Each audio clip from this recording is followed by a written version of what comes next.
Hi, I'm David Johnson, and this is Verse by Verse. One day, when my wife and I were living in the San Francisco area, we visited with an elderly widow who attended church with us. As we talked, she told us she felt badly because she had declined to help a lady the day before. As she told us the story, it became obvious that she'd been approached by a criminal trying to swindle this elderly widow out of her money with a scheme known as a pigeon drop. The woman had told the elderly widow a convincing story about finding a large sum of money, and she offered to split it with the widow if she would give the woman some money for a good faith deposit. After the victim puts up the good faith money, the criminal disappears and is never seen again. Our elderly friend listened to the woman's story, but instead of giving her any money, she told her, "That money you found must belong to someone who lost it. I really would like to help you, but something about this just doesn't seem right. Maybe someone else can help you." And she walked away. The next day, as she told us about it, she felt badly that she had not given the woman any help.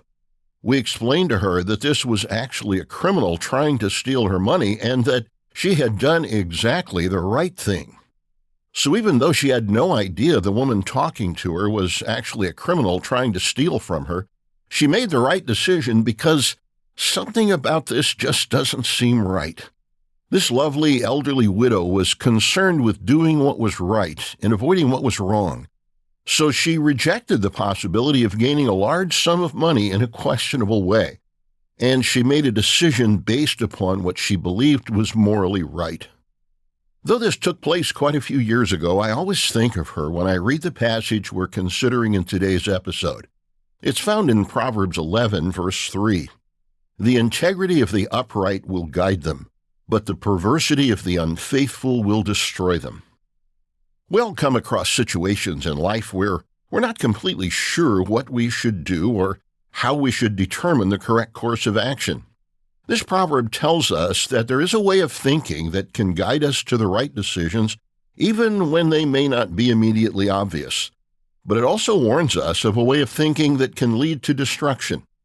Let's take a moment to examine that. The proverb describes two people, one who is called upright and one who's called unfaithful. The one who is upright is described as living with integrity. By definition, integrity cannot be an occasional, once-in-a-while trait, so this would indicate that he or she lived consistently in accordance with a standard of conduct that would be described as upright, or in line with what Scripture would define as right conduct. The upright person does not decide for himself what's right or wrong, but he does have the ability to choose what he will do with the knowledge of right and wrong when decisions must be made. In other words, it isn't just about knowing right from wrong, it's about consistently choosing the right and rejecting the wrong. The other person described in the proverb, the unfaithful one, is described as being perverse. That word has the sense of being devious, crooked, or unreliable. In other words, they don't always do the wrong thing, but you can never know whether they will choose to do what's right or what may look appealing to them, even though it's wrong. The person who's willing to sometimes compromise with God's standards of right and wrong when the situation looks appealing is a person who will ultimately make decisions that will lead to suffering and heartache. Our elderly friend did not recognize that she was the target of a criminal scam, but because she had decided she wanted to always do what was right by the standards of Scripture, she was able to escape their trap with no harm. It's not difficult for anyone to discover what those eternal standards are. Throughout the pages of Scripture, God makes it clear how He wants His servants to live. 10 fundamental principles tell us what we need to know about serving God and how we're to treat our neighbors. When a person properly understands those principles, they provide guidance for every situation we can face in life.